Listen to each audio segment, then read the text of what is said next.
예화가 중요한 게 아니고 말씀이 중요하다는 거예요. 말씀의 은혜를 받아야지 예화의 은혜를 받으면 안 된다는 거예요. 저도 동의합니다. 근데 이제 부흥사들이나 이런 분들 보면 뭐 부흥사들 다 그렇다는 건 아니지만 과거에 보면 너무 예화 중심이죠. 예화 중심. 말씀 간단히 읽어놓고 예화 중심이죠. 예화가 너무 많이 들어가면 안 된다고 했어요. 예화가 너무 많이 들어가면 안 되고요. 꼭 필요할 때 그 복음의 말씀을 빛을 발하기 위해서 예화를 잠시 들어왔다가 사용하고 다시 복음으로 가야 되는 거죠. 그래서 여기 보면 유머 부분도 간단히 이야기를 했는데요. 목회자는 생사의 문제를 다루는 사람이다. 너무 웃기려고 하지 마라. 특별한 은사가 있는 사람은 잠깐 사용해도 좋다.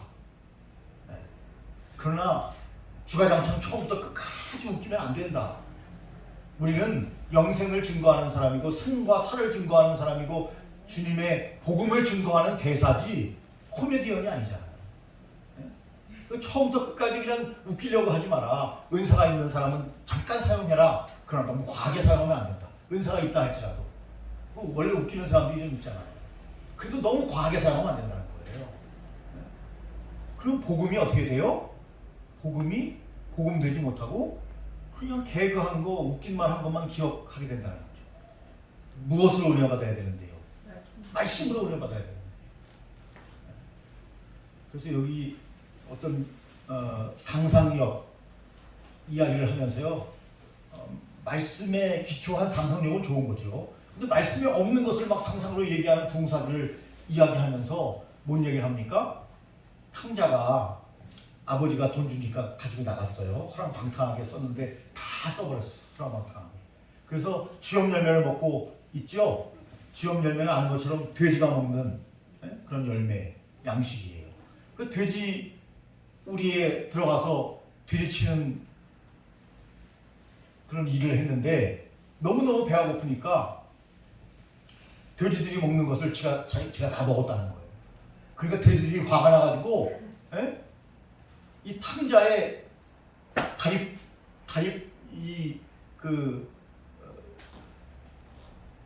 뭐라 그래요? 이거 수봉이라고 하는데 이거 수봉은 저 얘기고 아래 바지라고 했죠. 아래 바지. 바지를 꽉 잡고 내 맘 내놓으라고 막 괴롭혀가지고 그때 탕자가 너무너무 막 힘들어서 막 울고짖어서 하나님을 찾았다. 성경에 그런 얘기가 어디 있어요? 상상력이죠. 상상력. 어느 정도의 성경에 기인한 상상력은 좋지만 성경에 없는 얘기 하지 말라는 거예요. 근데 사람들은 거기서 감동을 받는 거예요. 이야, 저 목사님이 신령한 은혜를 받았나 보다. 어떻게 저렇게 여러분 돼지가 배고프다고 바지 자꾸 늘어주면서 우리 밥 내놓으라고 그러는 거 봤어요? 안 된다는 거예요. 그렇게 하면. 그리고 막 나가면 안 된다는 거예요. 재밌게 하려고 막 꾸미면 안 된다는 거예요. 우리는 이야기를 전하는 것이 아니라 복음을 전하고 있고 하나님의 말씀을 전하고 있다. 이것을 오늘 챕터에 보면 줄기차게 말씀하고 계셔요. 그래서 여러분들이 너무 설교를 잘하려고 할 필요 없다 이런 말씀도 한번 드렸죠. 그것은 너무 조미료를 많이 주려고 생각할 필요가 없다는 거예요. 그러나 꼭 필요한 예화가 필요할 때는 말씀드렸죠. 복음이 빛을 발하도록 그 예화를 잠깐 쓰고 바로 빠지는 거지. 어떤 분들은 예화를 한 시간 설교하는데 7, 8개 하는 사람이 있어요. 안 됩니다. 적절하게 꼭 필요한 곳에만 간단히 써야 한다는 겁니다. 그래서 우리가 중요한 것은 철저한 준비를 해야 된다. 이 책이 참 이게 오래되고 몇 번 교정을 본 책인데요. 오타가 있더라고요. 376조 중요한 건 아니지만 제가 눈이 좋아가지고 밑에서 읽어서 쭉 보니까 간증인데 간중으로 돼 있죠. 간중. 오타예요. 중요한 건 아닙니다. 재미가 보여서 말씀을 드리는 겁니다. 자, 제일 중요한 게 뭐라고요? 준비. 철저한 준비. 준비 없으면 안 된다. 다른 말로 하면 할 수 있는 한 철저히 준비해라. 할 수 있는 한. 아까 말씀드렸죠. 영적인 사람은 준비하지 않아도 된다? No. 아니에요. 유능한 사람, 설교의 달인이 있는지 모르겠지만 일반적으로 설교의 달인은 설교 준비하지 않아도 된다. 나는 하나님께서 성령 충만으로 인도하시기 때문에 영감을 받아 성령 충만하여 나는 말씀을 증거할 것이다. 안 돼요. 다 틀린 말입니다. 여러분 그런 말에 우리가 사로잡히면 안 된다. 그래서 어떤 분들은요. 시편 82편 1편 말씀 378쪽에 메뉴에 내 입을 넓게 열라 내가 키우리라. 이 말씀을 잘못 해석해서 말씀을 준비할 필요가 없다. 이렇게 말하는 사람이 혹 있다는 거예요. 네. 이 시편 82편 말씀은요. 기도하라는 거예요. 기도. 근데 그것을 그 자구적으로 해석해서 내 입을 넓게 열라 내가 채우리라. 아, 입을만 그냥 뻐끔뻐끔 예? 붕어처럼 열고 있으면 주님이 말씀을 주셔요? 예? 예. 이게 신비주의죠. 신비주의에 빠진 그런 목회자가 돼서는 안 됩니다. 그래서 로디노스 목사님은요. 설교 노트를 점점 가면 갈수록 꽉 채웠다 이렇게 말씀하고 계세요. 가면 갈수록 설교 노트가 얇아져야 되지 않나요? 그런데 로디노스 목사님은 설교 노트가 가면 갈수록 꽉 채워졌다. 그리고 나서는 어떻게 하셨다고요? 서론과 결론만 가지고 올라가시고 설교단에서는 자유로우셨다. 그냥 자유로운 게 아니에요. 동분서주 그냥 동서남북 왔다 갔다 하는 게 아니고 무슨 말씀하고 있는 거예요? 그 설교 본문 본인이 준비한 것 내에서 자유롭게 말씀을 증거했다는 거. 툭시 그대로 읽는 것이 아니고 웅변하는 게 아니잖아요. 연설하는 게 아닙니다. 그래서 누누이 말씀드렸지만 설교는 글이 아니라 말이다. 자, 설교의 두 가지 방법 아까 말씀드렸어요. 원고 설교와 즉흥 설교가 있다. 그 중간 단계를 요약 노트라고 이야기를 했어요. 그래서 아까 이야기했습니다. 중간에는 뼈대만 잘 본인이 준비했으니까 기억을 하고 서론과 본론만 가지고 올라갔다. 그것을 본인은 이제 설교를 많이 하고 준비를 철저히 했기 때문에 원고를 다 가지고 올라가지 않았다. 그렇게 표현하고 있습니다. 그 다음에 379쪽에 보면 낭독이라고 되어 있죠. 낭독은 뭐죠? 말 그대로 읽는 거죠. 읽는 거. 여러분 낭독 수준에 우리가 있으면 안 됩니다. 어떤 분은 하나님의 말씀이 너무나 정교하기 때문에 준비한 걸 그대로 읽겠습니다. 여러분 그 설교가 아니에요. 그 낭독이죠. 낭독하면 안 됩니다. 여러분 설교는 뭐죠? 성도와 설교자가 살아있는 접촉을 하는 시간이에요. 네. 죽은 구문을 읽는 게 아니고요. 살아있는 접촉을 하는, 다른 말로 하면 상호 교환 작용을 통하여 하나님의 말씀을 전하기도 하고 받기도 하는 시간이죠. AI 시대인데 로봇을 틀어놓고 거기 설교 인용을 딱 틀었어요. 이야, 목소리 쭉 해가지고 그냥 발음 정확하게 해가지고 쫙 그게 설교인가요? 설교 아니에요. 지정이 인격적인 하나님의 가장 걸작품인 인간을 하나님께서 설교자로 불렀고 로봇을 부른 게 아니라니까요. 아무리 머리가 우리보다 좋아도 로봇은 설교단에 쓸 수 없어요. 대학 교수는 없어져도 설교자는 없어지지 않아요. 없어지는 직업군 쭉 이야기하잖아요. 그 중에 대학 교수가 들어가요. 왜냐면 AI가 다 가르쳐준다는 거예요. 학교 갈 필요가 없다는 거예요, 이제는. 네? 로봇에 딱 틀면 다 가르쳐줘요. 여기 네이버 치면 검색 치면 많이 가르쳐주잖아요. 그 수준 이상을 넘어가지고 이제는 로봇 하나만 사다 놓으면 걔가 다 가르쳐줘요. 네. 그러니까 학교에 갈 필요가 없어요, 이제는. 그러나 여러분, 교회는 사라지지 않고 설교자는 사라지지 않습니다. 네. 잘 준비해야 됩니다. 그래서 100살까지는 우리가 쓰임을 받아야 되니까. 그러나 설교를 준비해놓고는 설교를 많이 읽어라 이렇게 얘기했어요. 혼자 설교를 준비할 때. 제가 아는 목사님은 어땠다고요? 토요일마다 설교를 준비하고 기도원에 가셨어요. 그걸 낭독하시는 거예요. 계속 그것을. 낭독하는 것은 좋은 효과가 있어요. 2번 읽는 효과가 있어요. 귀로 듣는 것이 한 번 읽는 효과가 있는 거예요. 그 좀 전화번호 같은 거 이렇게 기억해야 될 때 이렇게 딱 눌러놓고 전화번호를 한 번, 2번 이렇게 입으로 이야기해요. 그러면 딱 기억이 끝날 때까지 요 전화번호 누를 때까지 잊어버리지 않아요. 왜냐면 몇 번 이야기를 했기 때문에 딱 기억이 난다는 거죠. 뭐 적어놓고 해도 되겠지만, 자, 성도들에게 원고 그대로 낭독하지는 말지만 내가 설교를 완성해놓고 설교문을 많이 읽는 것은 좋다. 좋습니다. 그때 많이 읽어야 합니다. 자, 그래서 380쪽, 제 말이 아니라 380쪽에 보면 맨 위에 언더라인을 5줄 치시기 바랍니다. 설교하는 일이란 처음 부분에서 말씀드렸듯이 회중들과 설교자 사이의 직접적인 접촉과 인격성, 심령과 마음의 상호작용을 수반합니다. 거기엔 주고받는 기브앤테이크의 요소가 있습니다. 그러므로 설교자가 회중들을 바라보는 것이 좋습니다. 그러나 사람들을 보면서 원고를 읽는 일을 한꺼번에 할 수는 없습니다. 그 말은 뭡니까? 그러니까 될 수 있으면 잘 숙지해서 청중들을 보면서 성도들을 보면서 설교해라. 부흥사들이 잘하는 거 하나 있어요. 설교 원고를 거의 안 본다. 그건 잘하는 거예요. 그러나 여러분 아까 이야기한 로이드 성선생님 말씀하신 것처럼 처음부터 설교하는데 내가 아무리 많이 했다고 해서 마음에 좀 근심이 되거나 그러면 반드시 원고를 가지고 올라가야 됩니다. 가지고 올라가서 뭐 한 번씩 이렇게 보는 건 상관없어요. 대부분이 청중들에게 시선을 주라는 거지. 원고에 너무 시선을 주지 말라는 거지. 뭐 눈을 내리는 것은 뭐 죄악이다. 뭐 설교할 때 절대 안 된다. 뭐 그건 아닙니다. 스타일이 여러 스타일이 있다는 것을 지난 시간에도 말씀을 드렸습니다. 그 설교란 밑에 좀 몇 개 내려오면 그 정의가 말해주듯이 사람들에게 직접적이고 개인 대 개인으로 말하는 것입니다. 살아있는 접촉을 해야 합니다. 설교는 살아있는 접촉이다. 자, 382쪽 웅변.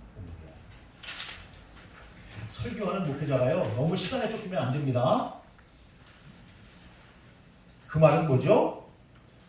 시간에도 쫓기면 안 되고 원고에도 너무 매달리면 안 되고 자유로워야 된다는 거예요. 가장 중요한 거예요, 여러분. 설교자가 딱 움츠려 있으면 성도들도 딱 움츠려 있어서 은혜를 못 받아요. 좀 자유로워야 은혜를 받는 거예요, 여러분. 조급하면 안 돼요. 자유로워야 합니다. 그리고 언제나 청중을 많이 고려해야 합니다. 뭐라고요? 청중과의 말씀은 상호 교환이라고요. 상호 교환. 그래서 여러분 믿습니까? 그러면 아멘. 좋은 교환이에요, 여러분. 너무 많이 하면 또 그것도 싫어하는 청중들이 있을 수 있어요, 성도들이. 그러나 적당하게 서로 주고받는. 또 아멘 하면요, 믿음이 더 이렇게 강해지는. 저도 그런 느낌을 많이 받아요.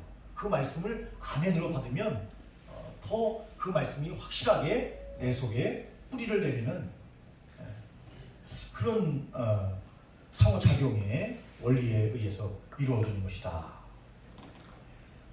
여러분 설교 준비하지 않고 성령이 인도해 주는 대로 하는 것은 잘못된 거지만 목회자는 설교 준비를 철저히 해서 성령의 인도를 받으려고 하는 마음을 가지고 올라가야 합니다. 두 개는 완전히 다른 거예요. 여러분 성령님의 인도함을 받고 마음을 열고 올라가야 합니다. 그 말은 뭐죠? 문구에 너무 매이지 말라는 거죠. 그 주제를 가지고 요지에 따라서 쭉 진행을 하되 너무 문구 하나하나에 매이지 말고 성령께서 주시는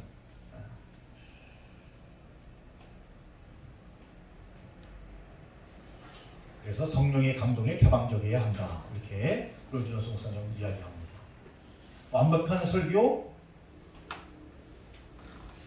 설교가 있을까요? 아까 제가 물어봤는데 대가가 있을까요? 완벽한 없습니다. 예수님 빼놓고는 없습니다. 그러므로 내가 준비하고 잘 준비했다면 완벽한 설교가 아니라고 해서 강단에 올라가는 것을 두려워하지 말라. 이렇게 또 격려를 하고 있습니다. 완벽할 수는 없죠, 사람이요. 완벽주의자. 그 사람도 사실은 골치 아파요. 준비는 잘해야 되지만 너무 완벽하게 하려고 하면 잠도 못 자요. 친구도 못 만나요. 성도도 신방도 못 해요. 그 정도 되면 안 되고요. 어느 정도 최선을 다해서 준비했다면 자신감 있게 강단에 올라가야지. 그렇게 열심히 준비해놓고도 아 하나님 저는 완벽하게 설교하지 못해서 자신이 없습니다. 그런 마음으로 올라가지 마라. 우리를 격려해 주는 거죠. 우리를 격려해 주고 또 설교의 대가니까. 이런 소리는 로디로스 목사님은 마귀의 소리다 이렇게까지 이야기했어요. 네? 이런 소리 듣지 마라. 이런 소리는 마귀의 소리다. 여러분 설교자가 뭐 오만 불손하고 그렇게 설교단에 올라가는 사람이 있겠습니까마는 여러분 너무 자신감이 있으면 그렇게 보일 수도 있어요. 그러나 너무 자신감이 없으면요 성도들이 그 말씀에 대한 흠모하는 마음이 떨어져요. 단에서는 여러분 우리가 자신 있게 말씀을 전해야 합니다. 그러니까 우리의 심령을 원고에 두어서는 안 되고 준비는 철저히 하지만 원고에 두어서는 안 되고 성령님께 두어야 한다. 아멘? 네, 성령님께 두어요. 우리가 아무리 미사역으로 잘 준비했다 할지라도 성령님이 역사하지 아니하시면 그날 역사가 일어나지 않아요. 우리 말에 감동받는 게 아니고 성령님의 교통하심과 역사로 말미암아 감동을 받는 거예요, 여러분. 네, 나를 사용하시는 거죠.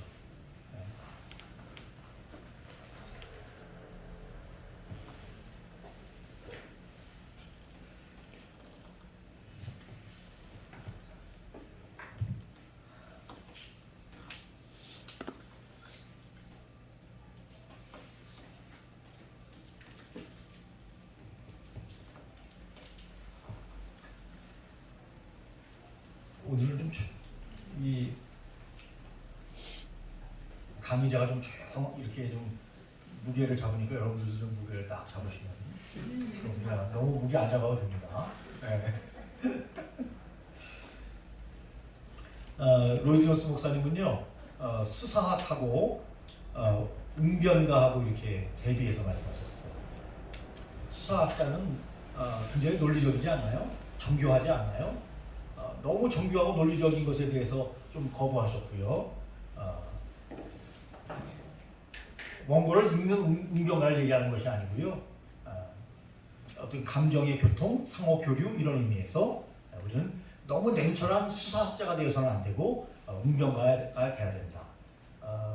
다른 의미로 말씀을 하신 거죠. 아까 의미와 그러면서 외우지 말고 자연스럽도록 자연스럽게 설교가 나에게 입력이 되도록. 근데 여러분들도 아마 그러실 거예요. 여러분 저보다 머리가 더 좋으시니까 설교 원고를 한번 쫙 쓰잖아요. 다른 사람 거 뺏기면 기억이 안 나요. 자기가 자기 원고를 쭉 한번 쓰고 한번 딱 읽지 않습니까? 딱 기억돼요. 제가 이 정도인데 여러분들은 당연히 기억나죠. 자기가 원고를 쓰면 다 기억나요. 그래서 원고를 자기가 써야 되는 거예요. 옛날에요 제가 한번 말씀드렸던가요? 고등학교 때 웅변대회를 나갔어요. 웅변대회. 옛날에 웅변대회가 많았어요. 우리 반 대표로 제가 나가서 이제 교내에서 하는 거예요.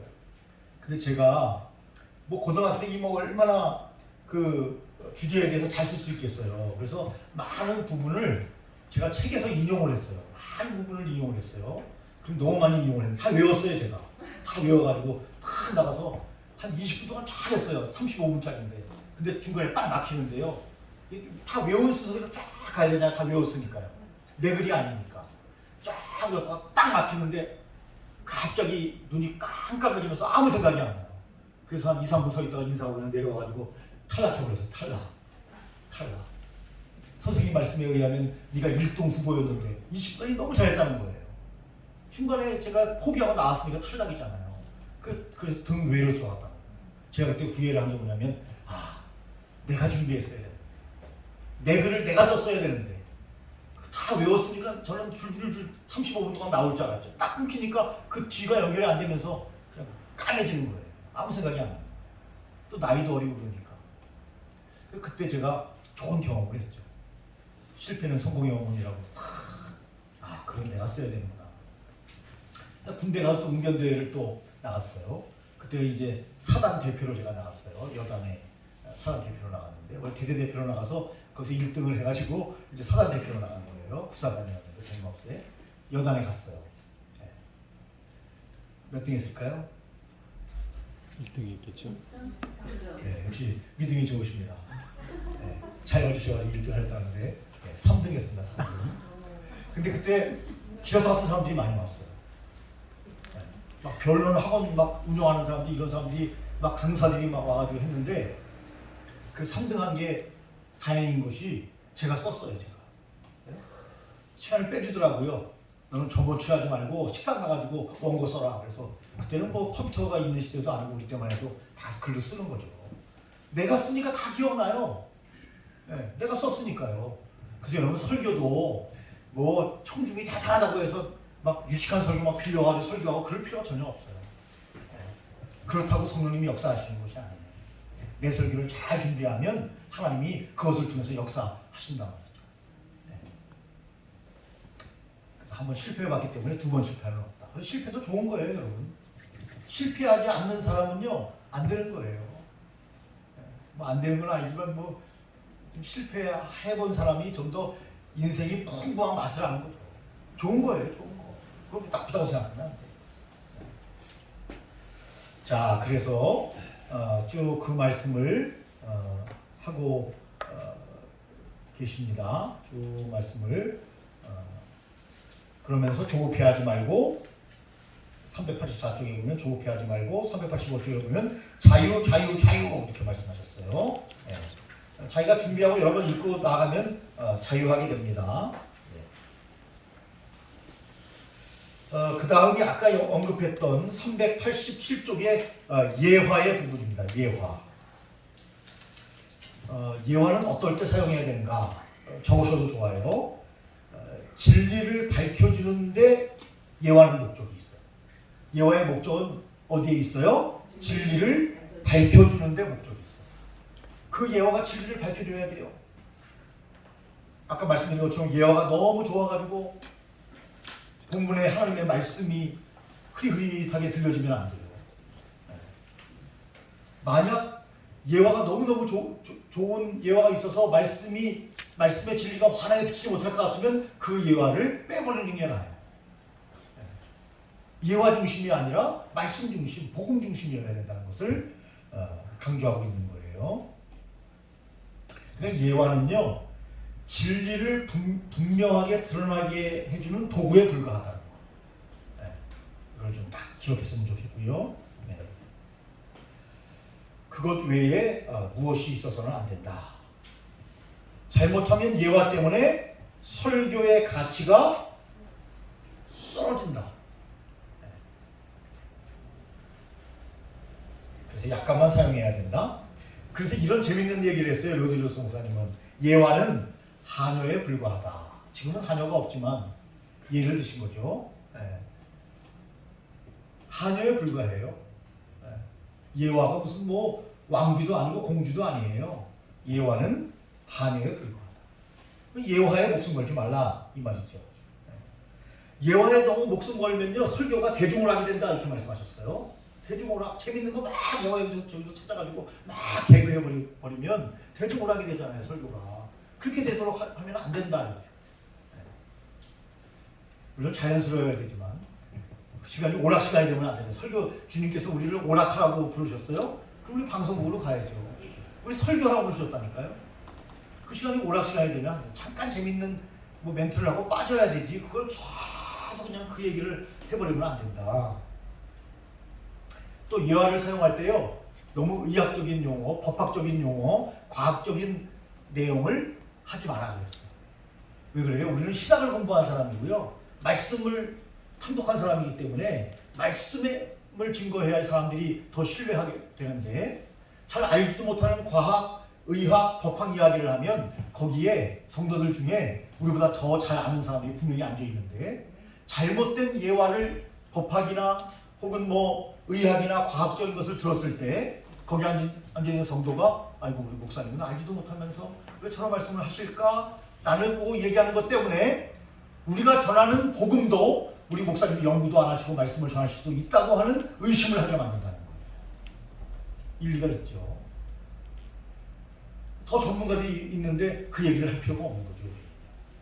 그러니까 검증해서 정말 확실한 부분을 가지고 예화로 이야기를 해야 되는 거지. 그냥 어디서 그냥 그랬대. 내가 아니 유튜브에 보니까 그랬대. 그런 가짜 뉴스가 얼마나 많은데 그랬대. 이렇게 얘기해버리면 안 되는 거죠. 설교할 때. 우리 설교하는 복음까지 하나님의 말씀까지 의심받아서 되겠습니까? 근데 그분이 자연스럽게 의심하게 된다는 거예요. 대충 저렇게 예화를 듣는데 대충 설교도 준비하셨겠다. 그러면 은혜 못 받는 거죠. 네. 그래서 그런 것에 대해서 세심하게 이렇게 언급을 하고 계시는 것을 봅니다. 좀 과하기는 한데 로이드 존스 목사님은요, 예화 중심으로 설교하는 것을 매춘부라고 비난을 했어요. 여러분 이 책 읽어보신 분 있죠? 그분이 그렇게 했어요. 좀 과하기는 하지만. 넌 설교자가 아니라 매춘부다 이렇게 이야기를 했어요. 그것은 심각한 타락이다 그렇게 이야기를 했어요. 네. 그러니까 예화가 중요하긴 하지만 진리를 빛나게 할 때 잠깐 쓰는 거지 예화 중심으로 가면 안 된다는 것을 강력하게 얘기하시는 거예요. 네. 친구 목사님도 그런 분이 있었어요. 과거에. 지금도 목회하고 계시지만 과거에 그분이 하던 얘기예요. 목사님 너무 좋은 예화가 있어요. 이번 주에는 우리 성도님들이 은혜 받을 거예요. 그때는 저도 잘 몰랐으니까 그래요 축하합니다. 무슨 예화입니까? 이렇게 나눈 적이 있어요. 그렇게 되면 안 된다는 거예요. 그 예화에다가 그 예화에 맞는 본문을 찾겠다는 거 아닙니까? 성도들은 그냥 그 예화를 들으면 그냥 은혜를 충만히 받는다는 거예요. 자기 생각이고요. 자기 생각이고. 여러분 우리가 변화되는 것은 말씀을 들을 때 변화되는 거지 예화를 들을 때 변화되는 게 아니에요. 예화가 물론 기억에는 오래 남아요. 그러나 그것이 우리를 변화시키는 건 아니라는 것이 여러분 확실한 진리의 말씀에 입각한 여러분 저와 여러분들 설교자들은 그걸 반드시 명심해야 합니다. 좀 심하기는 했어요. 목사님이 매춘부라고 이렇게까지 얘기할 필요는 없는데. 네.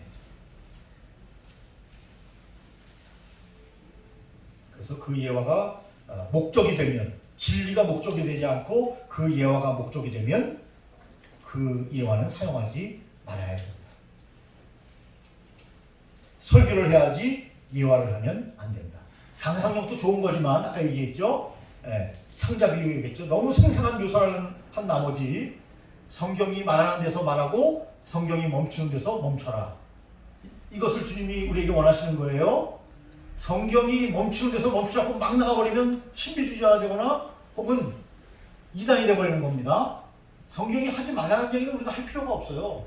거기까지만 알면 되기 때문에 하나님께서 거기까지만 우리에게 알도록 하신 거예요. 너무 많이 알면 여러분 신앙이 확 자라나요? 그렇지 않아요. 66권으로 완성됐어요.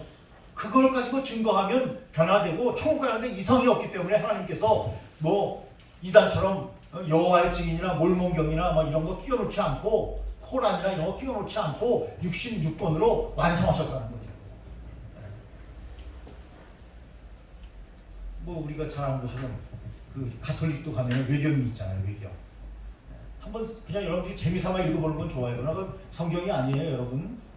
그냥 재미삼아 읽어보는 건 좋아요. 저도 몇 번 읽어봤는데 허무맹랑한 이야기들이 좀 많이 있어요. 그래서 이거 외경이구나. 이 성경이 어찌해야 됐구나. 그런 생각을 하게 되는데요.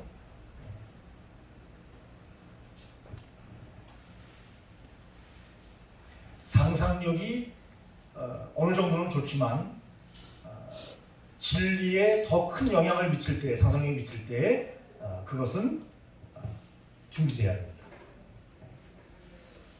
394페이지에 볼까요? 휘필기의 이야기가 있는데요. 394페이지 좀 진행한 거예요. 394쪽에 상상력을 발휘한 예화가 있어요. 휘필드 유명한 설교자죠. 밑에서 세 번째 줄 지팡이와 개의 의지에서 절벽 난간을 따라 걸어가고 있는 한 소경을 예화로 들었어요. 뭘 예화로 들었다고요?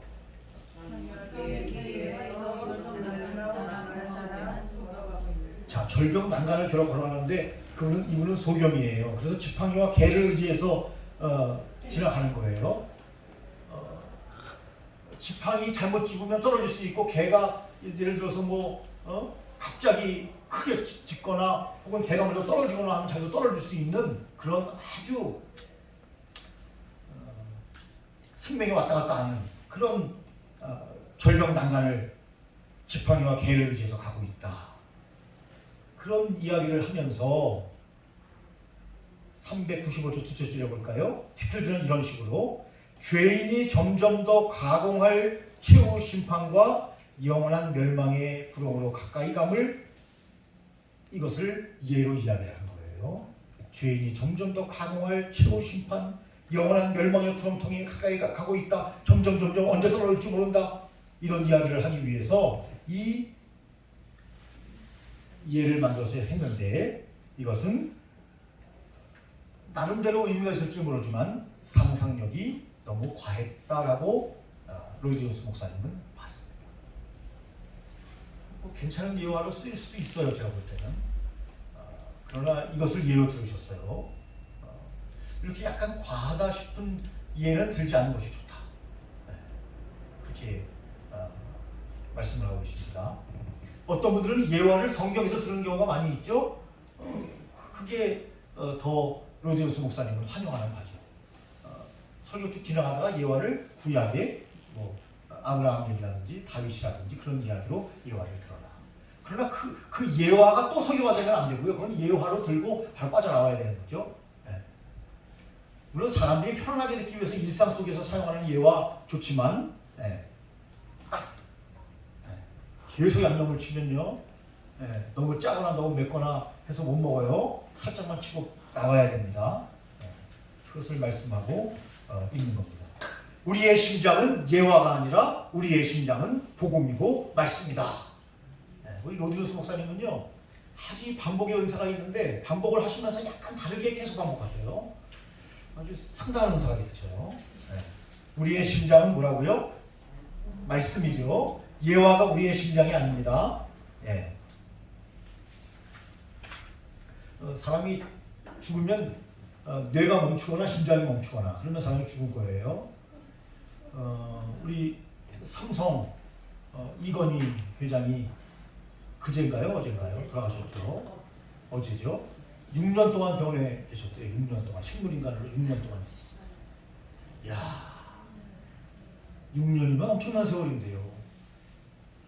역시 삼성병원이 세계적인 병원이다 보니까 6년 동안 연장을 시킨 거예요. 또 뭐 돈이 많으니까 뭐 그죠? 어쨌든 생명을 계속 연장시키고 심장이 계속 뛰게 하든지 아니면 뇌가 살아있게 하든 둘 중에 하나를 계속 했겠죠. 어쨌든 다른 수적으로 움직이지 못하는 상태에서 일단은 살아있게 뛰게 혹은 뇌는 죽지 않도록 계속 뭐 약물을 복용했든지 뭘 했겠죠. 세계에서 100위권에 드는 부자 아닙니까? 여러분 죽어요. 죽습니다. 그도 6년 동안 그렇게 살아보려고 했지만 여러분 영생하지 못하고 돌아가셨어요. 여러분 너무 세상에 연연하지 마시고 하루하루 행복하게 주님 안에서 복음 안에서 열심히 사는 게 제일 중요해요. 할렐루야. 소용없어요. 돈 많으면 뭐하고 뭐 명예가 뭐 대단하면 또 뭐 하겠어요. 우리가 딱 붙잡은 이 복음 예수 그리스도 안에서 어제 행복해서도 필요 없고요. 내일 행복할 거라고 생각하는 것도 필요 없어요. 지금 행복해야 돼요. 지금 감사해야 돼요. 지금 하나님의 자녀뿐만이 아니라 하나님의 목회자로 설교자로 부른 것에 대해서 감사해야 하고 우리를 불렀으면 하나님은 반드시 우리에게 성도님들을 맡기실 거예요. 근데 제가 옛날에 정사처럼 때처럼 생각하면 안 돼요. 우리 목사님이 교회가 별로 큰 교회, 뭐 큰 교회도 있었고 작은 교회도 있었는데 별로 크지는 않았는데 아주 유명한 부흥사셨는데 교회는 별로 크지 않았어요.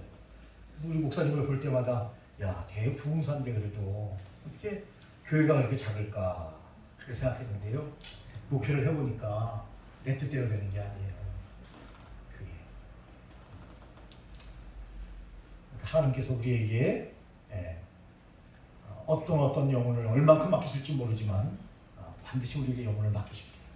우리를 하나님께서 부르셨기 때문에 그것을 믿고 감사한 마음으로 잘 준비하면 하나님께서 우리에게 귀한 영혼들을 보내주실 것이다. 그렇게 믿고 여러분 오늘도 행복하게 그렇게 우리가 살아야 할 줄로 믿습니다. 자, 쭉 로버츠 목사님에 대한 예도 이야기를 했는데 피필드의 예와 비슷해서 그냥 넘기도록 하겠습니다. 397쪽에 보면 밑에서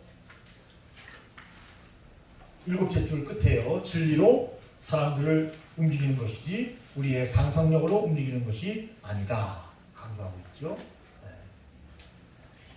그렇다고 해서 생생하게 설교하지 말라는 이야기는 아닙니다. 설교는 활력 있고 생생하고 여러분 설교 잘하는 사람이 뭐 피식도 못 먹어처럼 그냥 쭉 쳐져가지고 이렇게 전하면 안 되겠죠. 생기 있게 생생하게 전해야 되겠죠. 네. 그럼 너무 나가지 말라는 겁니다. 너무. 네. 지난주에 우리가 얘기했죠. 중용이 중요하다. 더도 말고 덜도 말고. 참 오늘 좋은 얘기예요. 네? 너무 과해도 안 되고 너무 부족해도 안 되고. 네? 과유불급이라는 말도 있죠. 너무 과하면 부족하면 못한 거예요. 네? 아주 너무너무 잘나면요. 약간 부족하면 못해요. 네. 자, 그 다음에 399쪽 설득하라 그랬습니다. 설득하라. 다른 의미로 쓰는 거예요. 또 이것은 로이드노스 목사님은 이 언어에 아주 이 말도 설교도 잘하셨지만 이 문장력도 아주 좋으신 것 같아요. 설득하라에서는 이렇게 말씀하셨어요.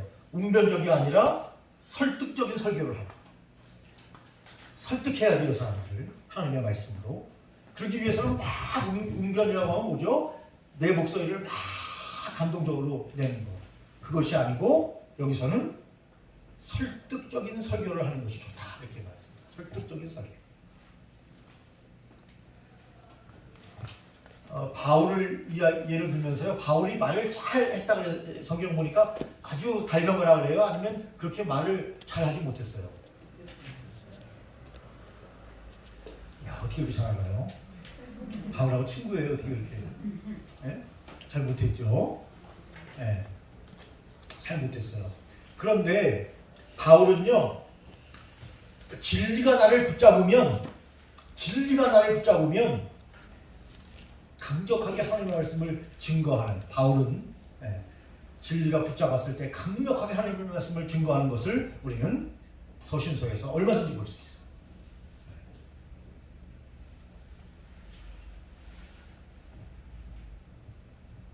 그리고 그분들을 설득하기 위해서 웅변이나 변론가가 아니라 진리의 변증가로서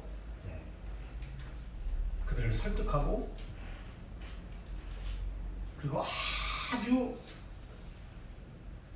진지한 자세로 복음을 제시했던 것을 봅니다. 그래서 우리도 바울처럼 설득적인 설교를 해야 되는데 자연스러우면서 설득을 해야 된다. 자연스러움을 굉장히 강조하고 있어요, 여러분.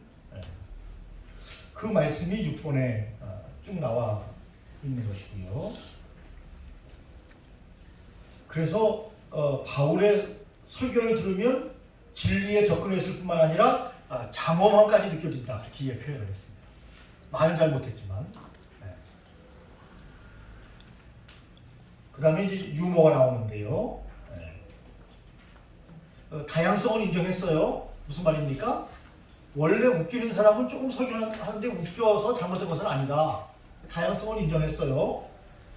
자연적인 재능이 있으니까. 그러나 그것이 과하면 안 돼요. 이것도. 너무 심하면 선을 벗어나게 됩니다.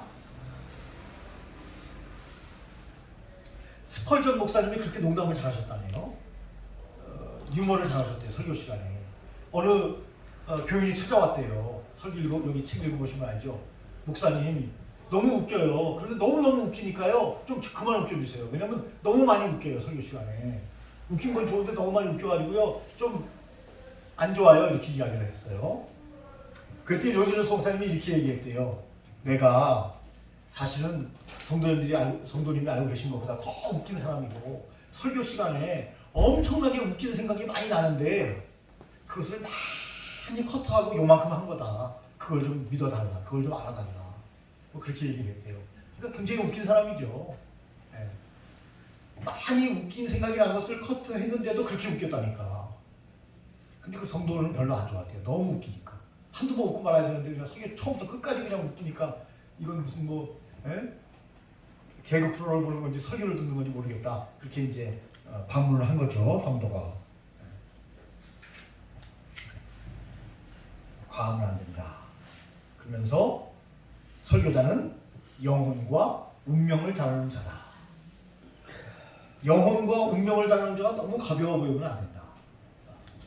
여러분 부흥사들도요, 다른 교회 가서는 엄청나게 웃기는데요, 자기 교회 가서는 그 정도는 안 합니다. 그 정도는 안 해요, 자기 교회 가서는. 주일 11시 예배에 막 웃기고 안 그래요, 여러분. 진지하게 해요, 설교를. 유머도 예화와 마찬가지로 어느 위치에 있어야 된다? 수종드는 위치에 있어야 된다. 누구를 수종들어요? 말씀을 수종드는 위치에 있어야 된다.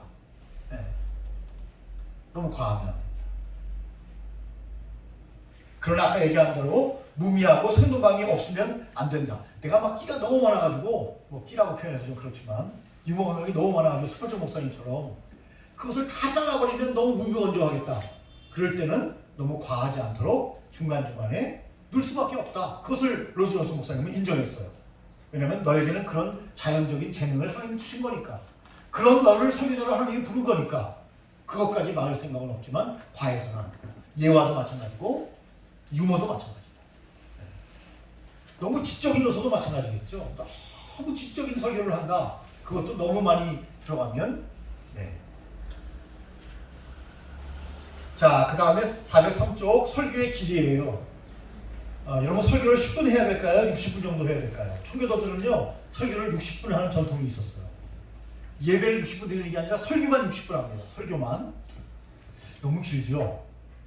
그러나 성령님이 역사할 때는, 여러분 연세중앙교회 윤석조 목사님은요 기본적으로 설교가 1시간 반이에요. 주일날 11시 예배에 기본적으로 1시간 반입니다. 그런데 그 교회 성도들은 다 은혜 받잖아요. 교회도 부흥했잖아요. 뭐 부흥에 떠서 만사가 다 그냥 오케이 하는 건 아니지만 1시간 반이에요. 기본이 1시간 반. 부흥회도 아니고 기본이. 대부분의 우리가 정기적으로 예배 드릴 때는 믿음이 약한 분들도 있잖아요. 그리고 그날 처음 새신자로 오신 분도 있잖아요.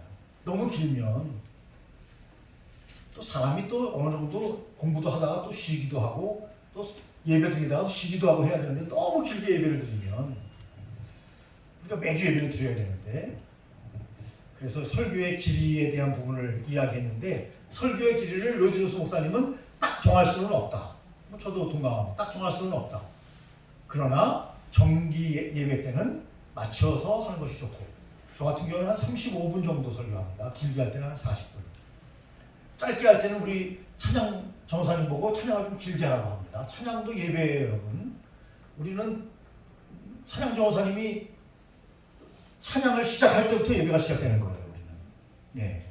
그래서 다른 교회처럼 목사님이 다시 올라와서 예배 시작합니다. 땡땡땡 이거 안 해요. 예배 이미 시작했어요. 하나님 찬양을 받으시고 예배 이미 시작했죠. 예. 그래서 그대로 설교자를 받아서 계속 이어만 가면 되는 거지, 왜 다시 또 설교자가 또 시작을 합니까? 예. 이미 찬양 들어갔는데. 예.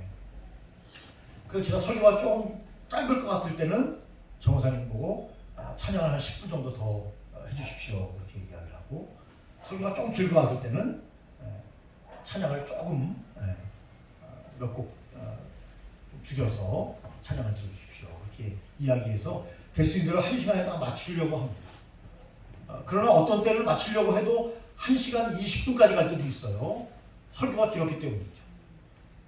너무 거기에 그럴 때는 연연하지 않습니다. 조금 길게 가도 성도님들도 느끼지 못하더라고요. 그럴 때는. 그래서 로드로스 목사님은 메시지가 시간을 조정하도록 하라, 그렇게 이야기했습니다. 메시지가 시간을 조정하도록 하라. 너무 시간에 매이지는 마라. 그러나 정규 예배는 시간을 맞춰주는 것이 좋다. 너무나 기계적이고 고정적이어서는 안 된다. 예배가 1시간 딱 드린다니까 1시간에 딱 매주를 맞추는 거 너무 기계적이지 않아요? 조금 빨리 끝났으니까 좀 늦게 끝났으니까, 어때는 11시 50분에도 예배가 끝나요. 그러면 저는 일부러 연장하려고 하잖아요. 오늘 좀 일찍 끝났습니다 하고 10시 50분에 그냥 끝내요. 일부러 끌 필요가 뭐가 있습니까? 50분 예배 드리면 하나님이 안 받으시고 딱 채워서 1시간 예배드리면 하나님 받으시나요? 예. 너무 그렇게 우리가 기계적으로 할 필요는 없다. 그래서 때에 따라서 다양하게 자유 부분도 이 부분도 자유 부분을 말할 수가 있겠네요. 그래서 어느 정도